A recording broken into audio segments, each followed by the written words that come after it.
우리가 지금은 이렇게 미술이라고 얘기를 하지만요, 처음에 그 미술이라는 용어 자체가 우리에게는 미술이라고 하지 않고 우리나라의 근대기를 돌아보면은 그 미술이라는 용어 대신에 서화, 도화 이런 용어를 썼었습니다. 그러다가 우리가 이제 일반적으로 미술이라는 용어를 썼고, 또 미술을 우리가 또 크게 얘기하면 장르로는 뭐 한국화, 서양화, 조각, 공예, 서예, 건축, 사진 이렇게 7개 분야로 나누었지만, 지금 이제 시대가 또 많이 바뀌면서 그 7개 분야에서 예를 들어서 뭐 건축이나 사진 자체는 별도의 장르로 얘기를 하고 있고요. 또 요즘 뭐 설치 미술이니 해가지고 미술의 분야가 굉장히 다양하죠.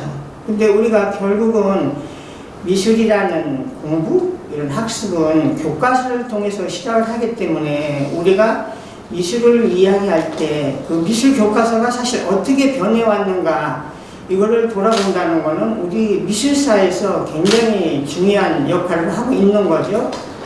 그래서 저희가 이제 그 미술 교과서를 많이 수상을 하고 있는데요. 예를 들어서 제가 오늘 그 교과서 몇 권을 가지고 왔습니다. 이거 굉장히 조심스러운데요. 이거 같은 경우가 지금 신선도화라고 해서 일본에서 나온 미술 교과서예요. 1893년이면 지금부터 127년 전의 교과서입니다. 그래서 이런 교과서로 어떻게 보면 일본에서 미술의 교육이 시작됐다고 볼 수가 있습니다. 그래서 이때 이 반영 같은 걸 한번 기억을 해주세요. 그러다가 이제 우리가 일제강점기에 들어가면서 이제 미술에 대한 교육이 시작이 됐는데요. 처음에 우리한테 그 미술 교과서는 여기 지금 1911년 교과서를 제가 들고 나왔는데요. 이 지금 교과서를 보면은 도화 인본이라고 이렇게 되어 있습니다.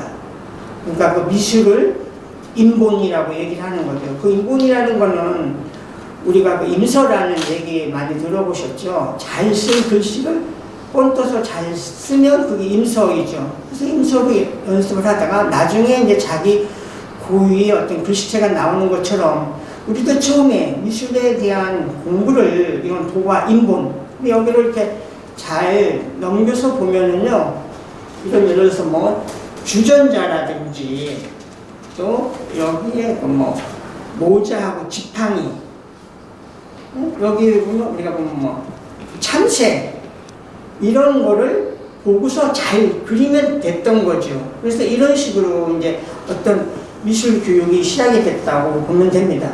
그래서 처음에는 그 미술 교과서 자체가 우리가 만드는 게 아니고요. 일본 문보성에서 나온 교과서를 우리나라에서 갖다가 조선 총독부에서 교과서를 만드는 거예요. 그래서 여기에 보면은 정정이라는 말이 써 있습니다. 그리고 여기에 보면은 보통학교 학도용. 그러니까 일본 문무성의 교과서를 우리나라가 급하게 조선 총독부에서 갖다가 이거를 정정을 해서 이렇게 이제 미술 교육이 시작되었다고 보면 됩니다. 그러면서 그 일제 때의 그 교과서를 보면은요, 이렇게 생도용이 또 따로 있었고 교사용이 또 따로 있었고요. 그리고 어떻게 보면 그때는 공작이라고 해가지고 미술 교과서 말고 또 이제 공작이라는 그런 교과서가 있었고, 더 30년대, 40년대 오면은 이게 남아용, 여아용. 그래서 또 남자가 배우는 교과서, 여자가 배우는 교과서, 이렇게까지 굉장히 세분이 된 이런 교과서를 보면서, 아, 지금보다 그 당시는 더 이런 거를 자세하게 가르쳤다, 이런 생각을 했고요. 그래서 여기 지금 다 제가 가지고 나오지는 못했는데, 거기 이제 교과서의 그 표지도를 쭉 해서 이렇게 소개를 했습니다. 그리고 거기에 보면은 아까 말씀드린 대로 무슨 초등공작, 또 이게 보통학교 도화처 해가지고 이건 뭐 여자용 이런 식으로 구별을 하면서 일제강점기를 지내왔던 거죠.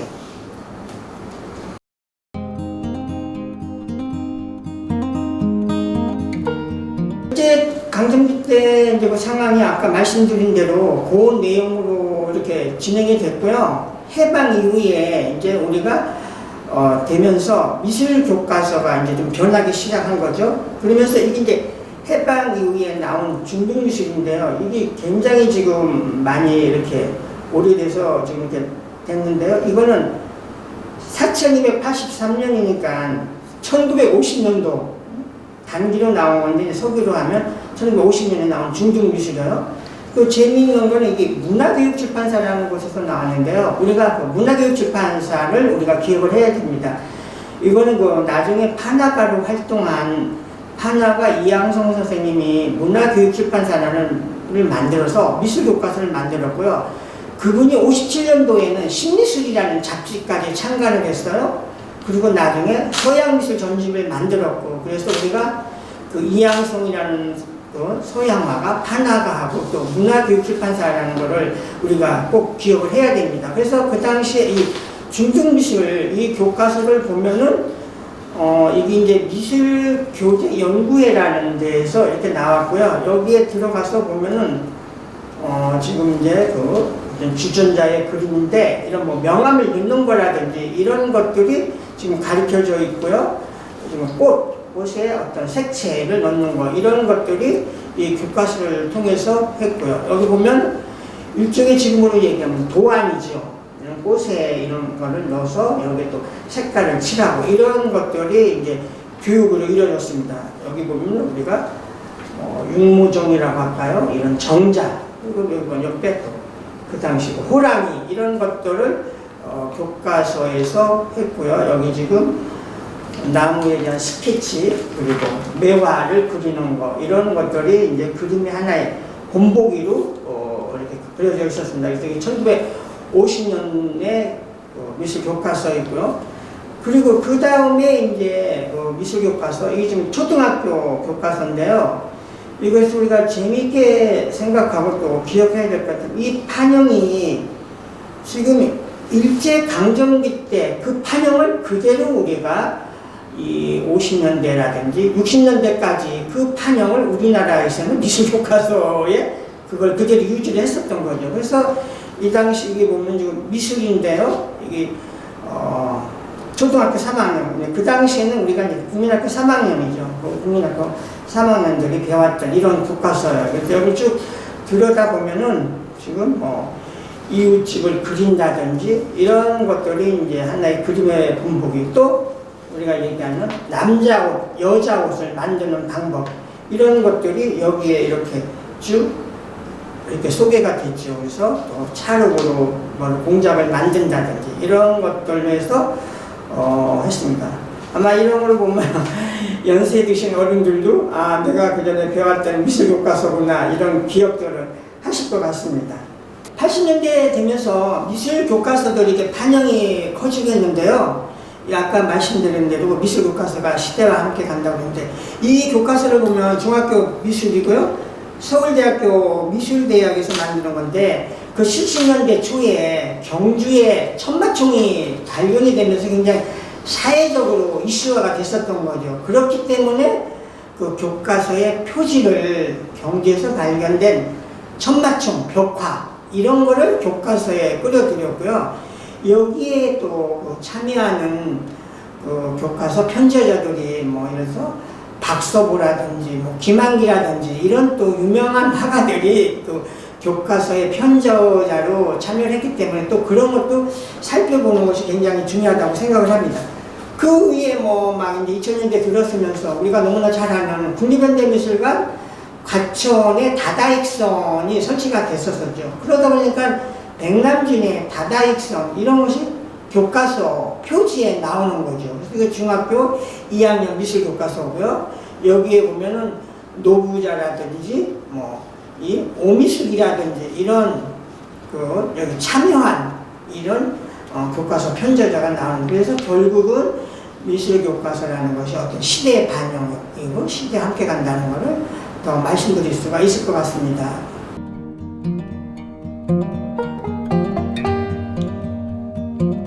그래서 이 지금 보여드리는 미술교과서가 문교부 인정필 도화공부 미술교과서라고 해서 초등미술, 그러니까 지금 얘기하면 우리가 국민학교, 초등학교에서 배웠던 거고요. 이것이 지금 4285년이니까 1953년도죠. 그 당시에 나온 그런 교과서인데요. 이 교과서를 보면서 우리가 재밌는 거는 그 교과서라는 것이 단순한 교과서가 아니고요. 그 당시 이제 우리가 한국 전쟁 시절이었어요. 그럼 여기에 들어있는 그림이 보면은 지금 한강 도강이죠. 한국 전쟁이 일어나서 이 군인들이 배를 타고 한강을 도강하는 이런 것들이 그 시대의 반영인 거죠. 한국 전쟁. 그렇기 때문에 이런 그림이 초등학교 4학년 교과서에 실리게 되는 거고요. 여기 또 넘기다 보면은, 그러니까 여기에 지금 강을 건너 돌진이라고 얘기를 하는 거죠. 그리고 또 그 생생했던 우리 한국 전쟁의 아픔을 담아내는 것, 피난 가는 모습, 이런 것들이 미술 교과서에 이렇게 반영이 되는 거죠. 그래서 결국 미술 교과서도 어떤 시대와 함께 가는 이런 거를 우리가 교과서에서 읽어낼 수 있습니다. 우리 너무나 정말 향수를 느끼는 그 봄이 되면 치마적으로 입은 이런 소년들이 이렇게 가서 나물 캐기 하는 이런 정말 아련한 이런 향수를 일으키는 이런 그림들이 이렇게 교과서에 그대로 수록이 되면서 하고요. 또 우리가 많이 했었던 뭐 공기놀이 이런 것들이 여기 이렇게 담겨져 있습니다. 이 교과서를 그 경매에서 제가 낙찰을 받았는데요. 여기에 보면은 이거를 사용했던 학생의 이름이 나오는데 경기도겠죠. 안산국민학교 4학년에 김성열이라는 학생이 사용했던 것이 이제 시대가 그러니까 이게 인사동 경매에 나와가지고 제가 이렇게 낙찰을 받은 그런 겁니다.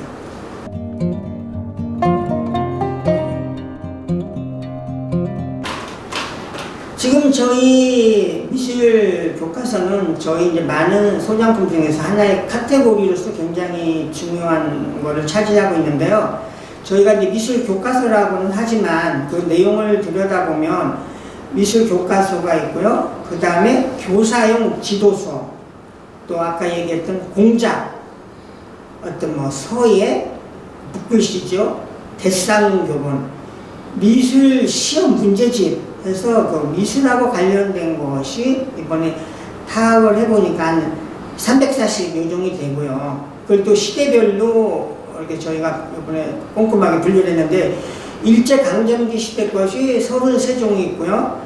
1940에서 50년 해방공간이죠. 그때 게 29종이 있고 1960년대 거가 33종, 1970년대가 41종이고요. 1980년대가 71종, 90년대 것이 45종, 2000년대 것이 85종에서 340. 그래서 우리나라의 어떤 미술 교과서의 역사를 다 살펴볼 수 있는 연대기별 이런 거를 이제 저희가 이렇게 소장을 하고 있고요. 그 몇 년 전에 일본 홋카이도 교육대학교의 교수님이 저희 방문을 찾아와서 제가 좀 깜짝 놀랐는데요. 그분이 이번에도 쓰시는 논문이 한국과 대만의 근대미술 교육이라는 이런 걸 논문을 쓰게 돼가지고 또 저희들이 홈페이지에 공개되어 있기 때문에 그분이 이제 그걸 알고서 오셔가지고 저희 거를 열람을 하고 나중에 그 논문을 써서 저희들한테 가지고 오기도 했습니다. 그래서 그런 걸로 봤었을 때 이 정말 교과서라는 게 굉장히 중요한 거고요.